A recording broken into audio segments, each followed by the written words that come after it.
So this is it here, 2008 CRF450.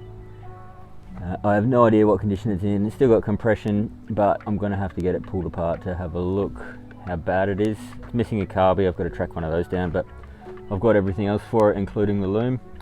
So that is going to be going into this. So starting today, I'll get this up on the bench, and what we'll do, we'll get this 125 out of here. I'm going to cut this subframe off because I don't need that anymore, and I'll be getting the swing arm out of it because I've got another swing arm to go in it as well, out of a KTM 450, which I think is going to work. I'm not really sure yet. We'll just have to see how we go with that.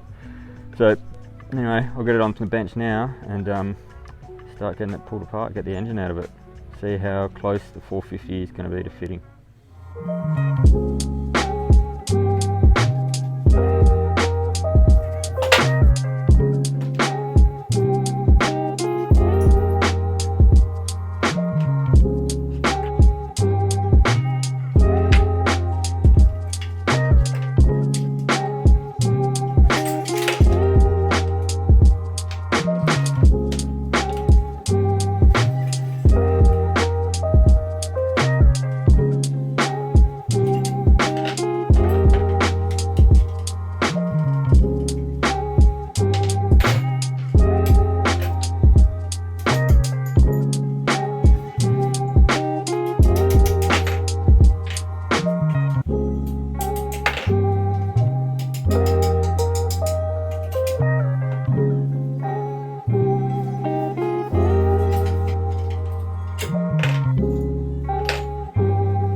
Engine's out.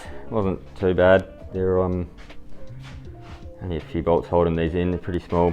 Shitloads of wiring though for 125, so be deleting as much of that as I can when the 450 goes into it. But yeah, apart from that, no real issues. Apart from finding about another litre of coolant, which I thought I'd already drained out, but I don't know if anyone's ever successfully been able to pull an engine out of anything, a car or a bike, without having a huge puddle of coolant under it. It's just what happens. So we've cleaned that up, got it up on the bench. So this is the 125 on the right, 450 on the left. Physically they're not that different really. I think the size is actually going to work okay. Just the cylinder's on a bit more of an angle on the 125, but I don't think that's going to be a problem. But I did think this was interesting. I weighed them both, and the 450 is only 3 kilos heavier than the 125 engine. So, and I'll cut to that in a second, show you that. So this is the 450 engine on the scales. We've got 28.2 kilograms. I'll pick this up, I'll get the 125 on here. Alright, so this is the 125, doesn't want to balance on here. So we've got 24.7 for that. So not much difference considering how much more displacement this one's got. And then we're sort of looking at about 55 horsepower for the 450. That's at the crank from the factory, and then these, I just looked it up, make 13 at the crank from the factory. So a bit over 4 times the horsepower and only 3 kilos heavier. So now I've got to sit into the frame and see how easy it's going to be to make it fit. So something I forgot to mention just before, in this frame, the 125 engine hangs separately from the swing arm. You can see here the swing arm's still in it, still got its bolt there. We'll just pop one of these caps off here. So that you've got your center pivot bolt for the swing arm there, runs through the frame down there, but that's separate to the engine mount, where on a 450 motocross bike, your swing arm pivot runs through the rear bolt hole here on the engine. So Didn't really think much about that before, but just looking at it now, that's probably going to be my biggest issue, because I don't think I'm going to be able to get the engine to sit that far back, so I might have to adapt something else. But anyway, I'm about to put it on a jack now and jack it up in there, and we'll see how close we can go. What do you reckon? I think it's going to be alright. There's plenty of room in there. I need to cut part of this existing engine mount off, so piss that off, get that out of the way. The kickstart's got to come off. I've got to work out what I'm going to do there, because I think that's going to be an issue. Oh, might be able to leave that on. I don't know, we'll see once we get it in there. But we've got to come back probably 2 inches, 50 millimeters, and then I'll be able to run the swing arm pivot bolt through the engine as it's designed to do, which is going to be good. And then just make some new front hangers, which isn't going to be too difficult. But yeah, I like that. I think it's going to fit pretty well. Not going to be too difficult. So I'll start cutting some stuff and make it fit.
I've just drilled out the frame to accept the CRF pivot bolt here.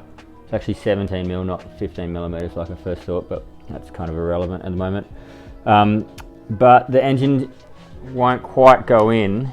You'll see why. There's a bolt here just on the clutch cover here, and part of the case here that's just hitting on the frame, and it's just not letting me get the engine back far enough on this side to get the pivot bolt through.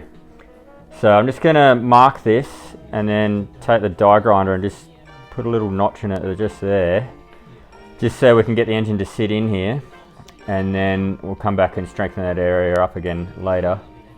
But for now, that's all I can see that's going to stop it from going through. So we'll get the die grinder out and see if that's going to be enough.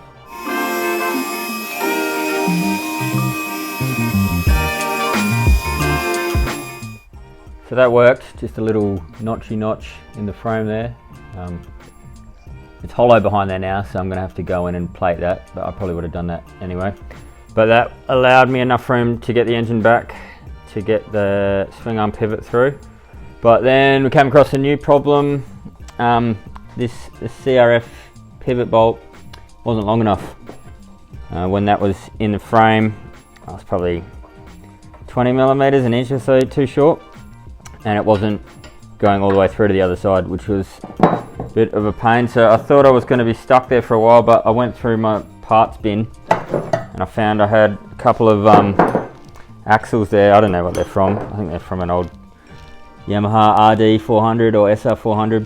I don't know, it doesn't really matter. They're 17mm diameter, which is the same as the Honda pivot shaft, and it was about an inch longer. So that's doing the job for now.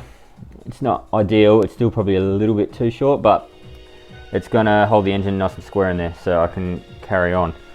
Next problem I've got now is I want to get it sitting a little bit more upright. It's leant a little bit too far forward.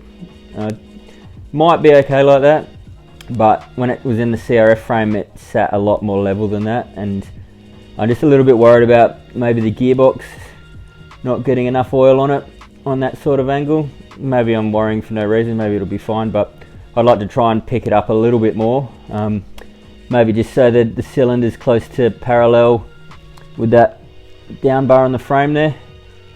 But to do that, I've then got to put a little notch in this bar in the frame up here, because you can see the top of the case is already hitting that, and that's stopping me from lifting it up anymore. So I'm going to go ahead and clearance that and see if I can get it leveled out a little bit more, and then we'll go to work on making the front hangers.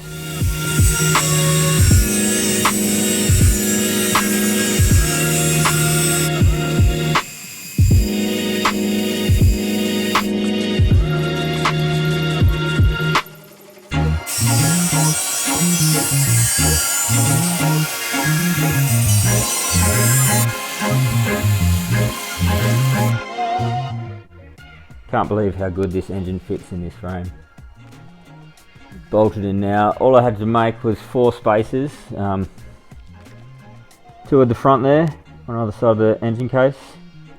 And then I had to make 2 at the back there, just to go between the engine cases and the swing arm, because the KTM cases must be a bit wider than the Honda ones. But no spaces needed on the outside. It was just a perfect fit straight into the frame, which is just bizarre, but awesome as well, because it saves me a lot of work. So we've got the front hangers done. That's just the standard CBR125 hangers that I've shortened. I'd still need to sleeve this tube here, put some crush tubes in there so that can be tightened down better, but that's all good.